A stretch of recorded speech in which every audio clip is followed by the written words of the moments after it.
Game of Thrones finally concluded in 2019 in its 8th controversial season, and even before that there was rumour that a potential prequel may be in the works. After the catastrophic audience reception for the final season, it seemed that a prequel was all but doomed, with many fans unhappy about the continuation of the series, citing it would further tarnish the once award-winning masterpiece. However, here we are. It did, to be fair, seem somewhat inevitable that this huge cash cow of a series would be expanded upon, despite fans' opinions. However, what we've got in return is definitely not what we were expecting. This review is brought to you by DICE, the global entertainment content marketplace. DICE offers similar fantasy titles that will be displayed throughout the video, so if you're a buyer looking to acquire content, or a seller looking to get your content out to a global audience, please get in touch with us via our website connect.digital or email us at dicesales@connectdigital.com. In just the first episode alone, it rattles through everything that made its predecessor such a titan of the small screen. Broken family homes, betrayal, secrets, jousting, fighting, sex scenes, axes to the face, severed limbs, and of course dragons. Everything a Game of Thrones fan could possibly wish for.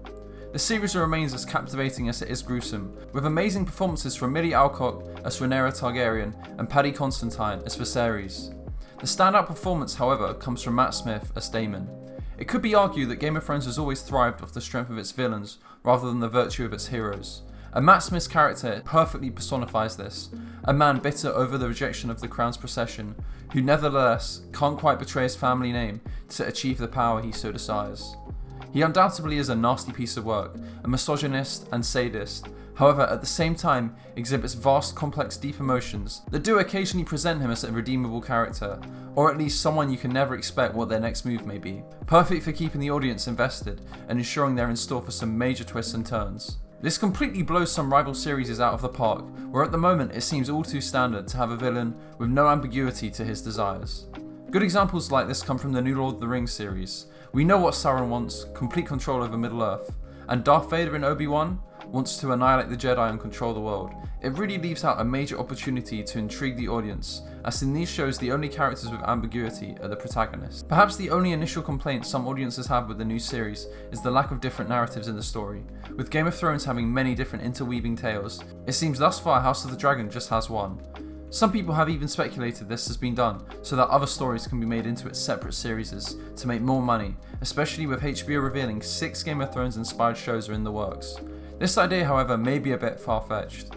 If fans remember back to the start of Game of Thrones Season 1, it took a while before the other stories branched out, with the story starting along only 2 main narratives. It can definitely be said that rival streamers have something to learn from HBO's newest show, as all these studios seem to be going crazy for prequels, with Amazon's Rings of Power and Disney's Obi-Wan both being multi-million-dollar projects and both receiving mixed reviews.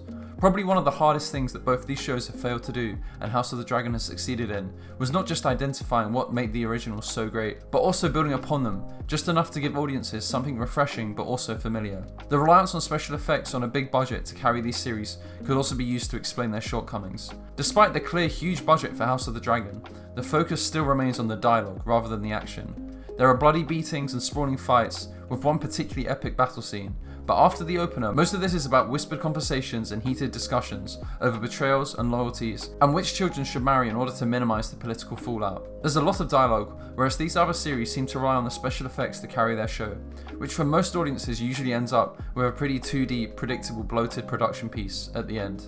There's still a long way left to go though for the series, so maybe it's too soon to speak on the excellence of this show, and we must wait to find out if it can maintain this quality into the upcoming episodes. What do you think of House of the Dragon? Let us know in the comments below. If you saw any content on DICE that interests you or want to sell your content to a global audience, then get in touch with us via our website connect.digital or email us at dicesales@connectdigital.com. Be sure to subscribe for more videos like this one. Have a great day.